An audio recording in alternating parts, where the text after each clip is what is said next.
Total des villes, des sacrificateurs, fils d'Aaron, 13 villes et leurs banlieues.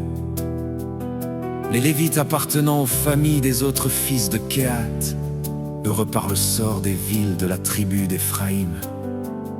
On leur donna la ville de refuge pour les meurtriers, Sichem et sa banlieue, dans la montagne d'Éphraïm, Gézer et sa banlieue, Kiptsaïm et sa banlieue, et Beth-Horon et sa banlieue.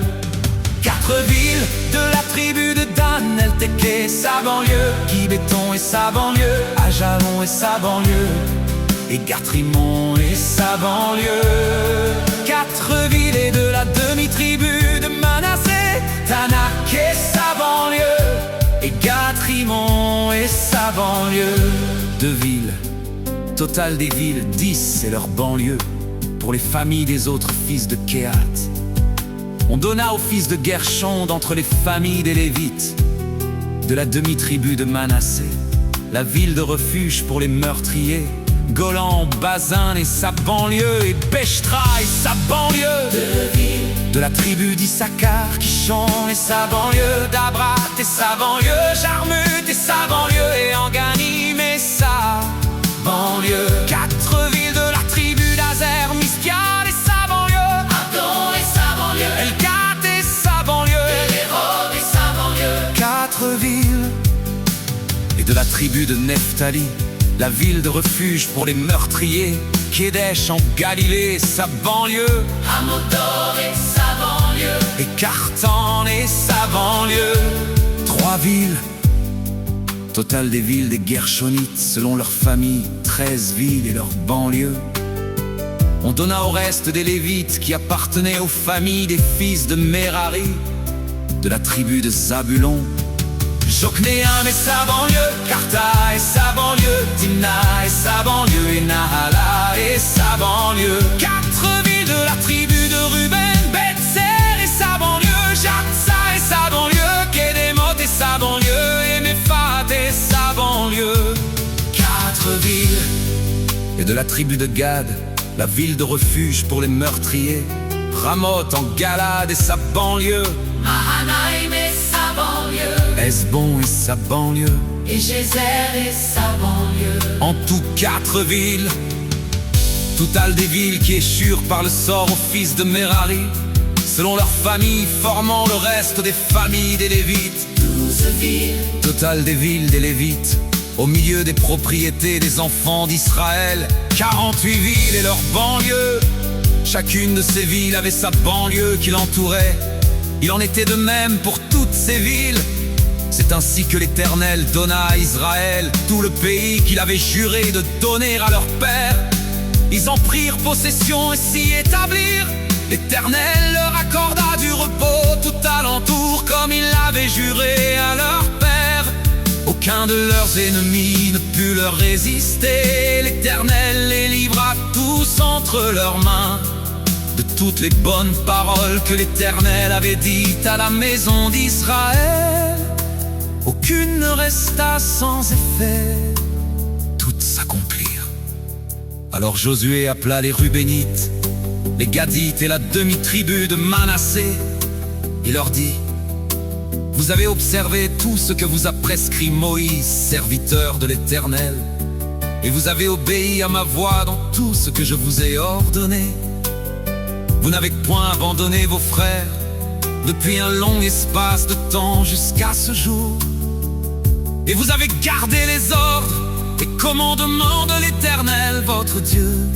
Maintenant que l'Éternel, votre Dieu, a accordé du repos à vos frères, comme il le leur avait dit, retournez, allez vers vos tentes, dans le pays qui vous appartient et que Moïse, serviteur de l'Éternel, vous a donné de l'autre côté du Jourdain. Ayez soin seulement d'observer et de mettre en pratique les ordonnances et les lois que vous a prescrites Moïse, serviteur de l'Éternel. Aimez l'Éternel, votre Dieu, marchez dans toutes ses voies. Gardez ses commandements, attachez-vous à lui et servez-le de tout votre cœur et de toute votre âme. Et Josué les bénit et les renvoya, et ils s'en allèrent vers leur tente. Moïse avait donné à une moitié de la tribu de Manassé un héritage en Basan, et Josué donna à l'autre moitié un héritage auprès de ses frères en deçà du Jourdain, à l'Occident. Lorsque Josué les renvoya vers leur tente, il les bénit et leur dit: vous retournerez à vos tentes avec de grandes richesses, avec des troupeaux fort nombreux, et avec une quantité considérable d'argent, d'or, d'airain, de fer et de vêtements. Partagez avec vos frères le butin de vos ennemis, les fils de Ruben, les fils de Gad et la demi-tribu de Manassé. S'en retournèrent après avoir quitté les enfants d'Israël à Silo, dans le pays de Canaan, dans le pays de Galad, qui était leur propriété, et où ils s'étaient établis comme l'Éternel avait ordonné par Moïse.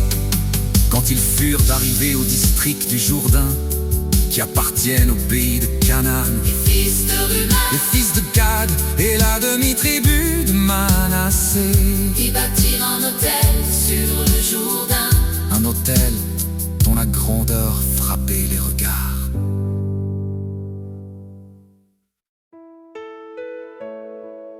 Les enfants d'Israël apprirent que l'on disait: voici les fils de Ruben, les fils de Gad et la demi-tribu de Manassé ont bâti un autel en face du pays de Canaan, dans les districts du Jourdain, du côté des enfants d'Israël.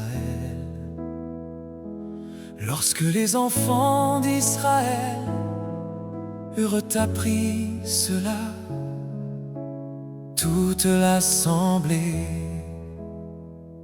des enfants d'Israël se réunit à Silo pour monter contre eux et leur faire la guerre. Les enfants d'Israël envoyèrent auprès des fils de Ruben, des fils de Gad et de la demi-tribu de Manassé au pays de Galad, Phiné, fils du sacrificateur Éléazar, et 10 princes avec lui, un prince par maison paternelle.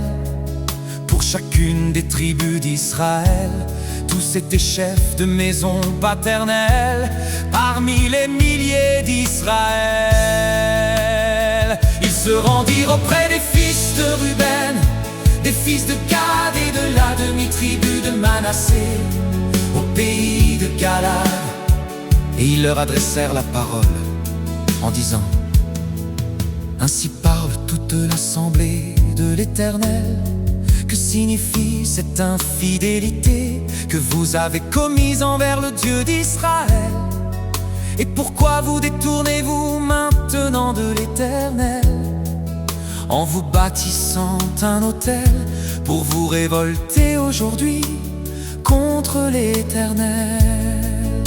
Regardons-nous comme peu de choses le crime de Péor, dont nous n'avons pas jusqu'à présent enlevé la tache de dessus nous, malgré la plaie qu'il attira sur l'assemblée de l'Éternel. et vous vous détournez aujourd'hui de l'Éternel. Si vous vous révoltez aujourd'hui contre l'Éternel, demain il s'irritera contre toute l'assemblée d'Israël. Si vous tenez pour impur le pays qui est votre propriété, passez dans le pays qui est la propriété de l'Éternel, où est fixée la demeure de l'Éternel, et établissez-vous au milieu de nous. Mais ne vous révoltez pas contre l'Éternel, et ne vous séparez pas de nous, en vous bâtissant un autel, outre l'autel de l'Éternel. Notre Dieu Akan, fils de Zérach, ne commit-il pas une infidélité au sujet des choses dévouées par interdit? Et la colère de l'Éternel ne s'enflamma-t-elle pas contre toute l'assemblée d'Israël? il ne fut pas le seul qui périt à cause de son crime. Les fils de Ruben, les fils de Gad et la demi-tribu de Manassé répondirent ainsi au chef des milliers d'Israël. Dieu, Dieu l'Éternel, Dieu, Dieu l'Éternel le sait et Israël le saura. Si c'est par rébellion et par infidélité envers l'Éternel ne vient point à notre aide en ce jour. Si nous nous sommes bâtis un autel pour nous détourner de l'Éternel, si c'est pour y présenter des holocaustes et des offrandes, et si c'est pour y faire des sacrifices d'action de grâce, que l'Éternel en demande compte. C'est bien plutôt par une sorte d'inquiétude que nous avons fait cela, en pensant que vos fils diraient un jour à nos fils: qu'y a-t-il de commun entre vous et l'Éternel, le Dieu d'Israël? L'Éternel a mis le Jourdain pour limite entre nous et vous, fils de Ruben et fils de Gad. Vous n'avez point de part à l'Éternel. Et vos fils seraient ainsi cause que nos fils cesseraient de craindre l'Éternel. C'est pourquoi nous avons dit: bâtissons-nous donc un autel, non pour des holocaustes et pour des sacrifices, mais comme un témoin entre nous et vous, entre nos descendants et les vôtres, que nous voulons servir l'Éternel devant sa face par nos holocaustes et par nos sacrifices d'expiation et d'action de grâce, afin que vos fils ne disent pas un jour à nos fils: vous n'avez point de part à l'Éternel. Nous avons dit: s'ils tiennent dans l'avenir ce langage à nous ou à nos descendants, nous répondrons: voyez la forme de l'autel de l'Éternel qu'ont fait nos pères, non pour des holocaustes et pour des sacrifices, mais comme témoins entre nous et vous. Loin de nous la pensée de nous révolter contre l'Éternel et de nous détourner aujourd'hui de l'Éternel, en bâtissant un autel pour des holocaustes, pour des offrandes et pour des sacrifices, outre l'autel de l'Éternel, notre Dieu, qui est devant sa demeure. Lorsque le sacrificateur fit naître, et les princes de l'assemblée, les chefs des milliers d'Israël, qui étaient avec lui, eurent entendu les paroles que prononcèrent les fils de Ruben, les fils de Gad et les fils de Manassé, ils furent satisfaits, et Phiné, fils du sacrificateur, Éléazar, dit aux fils de Ruben, aux fils de Gad et aux fils de Manassé: nous reconnaissons maintenant que l'Éternel est au milieu de nous, puisque vous n'avez point commis cette infidélité contre l'Éternel. Vous avez ainsi délivré les enfants d'Israël de la main de l'Éternel. Phiné, fils du sacrificateur Éléazar, et les princes quittèrent les fils de Ruben et les fils de Gad, et revinrent du pays de Galade dans le pays de Canaan, auprès des enfants d'Israël, auxquels ils firent un rapport. Les enfants d'Israël furent satisfaits, ils bénirent Dieu et ne parlèrent plus de monter en armes pour ravager le pays qu'habitaient les fils de Ruben et les fils de Gad. Les fils de Ruben et les fils de Gad appelèrent l'autel, car dirent-ils: entre nous que l'Éternel est Dieu.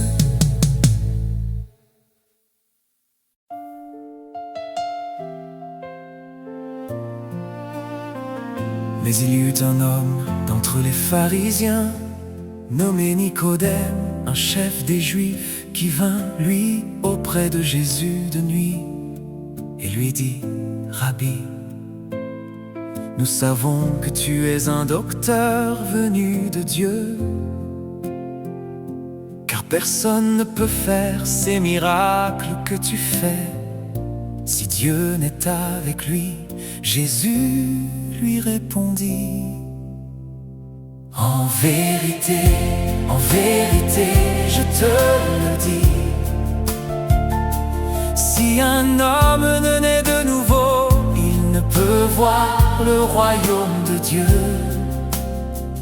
Nicodème lui dit: comment un homme peut-il naître quand il est vieux? Peut-il rentrer dans le sein de sa mère et naître? Jésus répondit: en vérité, je te le dis, si un homme n'est d'eau et d'esprit, il ne peut entrer dans le royaume de Dieu.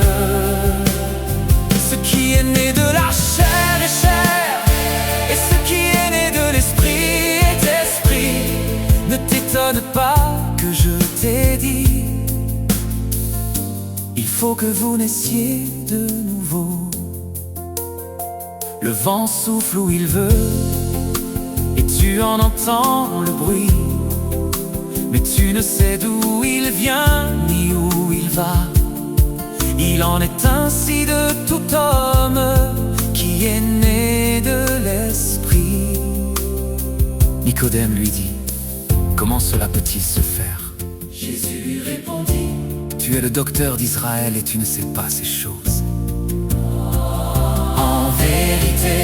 En vérité, je te le dis, nous disons ce que nous savons et nous rendons témoignage de ce que nous avons vu, et vous ne recevez pas notre témoignage. Si vous ne croyez pas quand je vous ai parlé des choses terrestres, comment croirez-vous quand je vous parlerai des choses célestes? Personne n'est monté au ciel, si ce n'est celui qui est descendu du ciel, le Fils de l'homme qui est dans le ciel. Et comme Moïse éleva le serpent dans le désert, il faut de même que le Fils de l'homme soit élevé, afin que quiconque croit en lui ait la vie éternelle. Car Dieu a tant aimé le monde qu'il a donné son Fils unique, afin que quiconque croit en lui ne périsse point, mais qu'il ait la vie éternelle. Dieu, en effet, n'a pas envoyé son Fils dans le monde pour qu'il juge le monde, mais pour que le monde soit sauvé par lui. Celui qui croit en lui n'est point jugé, mais celui qui ne croit pas est déjà jugé, parce qu'il n'a pas cru au nom du Fils unique de Dieu. Ce jugement, c'est que, la lumière étant venue dans le monde, les hommes ont préféré les ténèbres à la lumière, parce que leurs œuvres étaient mauvaises. Car quiconque fait le mal est la lumière, et ne vient point à la lumière, de peur que ses œuvres ne soient dévoilées. Mais celui qui agit selon la vérité vient à la lumière, afin que ses œuvres soient manifestées, parce qu'elles sont faites en Dieu.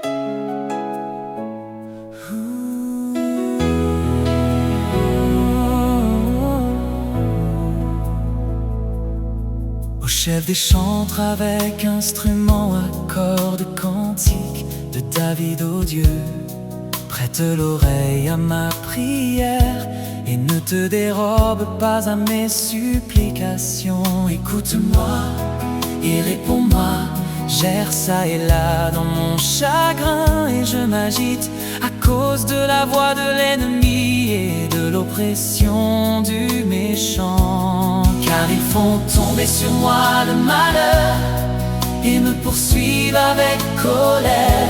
Mon cœur tremble au-dedans de moi et les terreurs de la mort me surprennent. La crainte et l'épouvante m'assaillent et le frisson m'enveloppe. Je dis oh, si j'avais les ailes de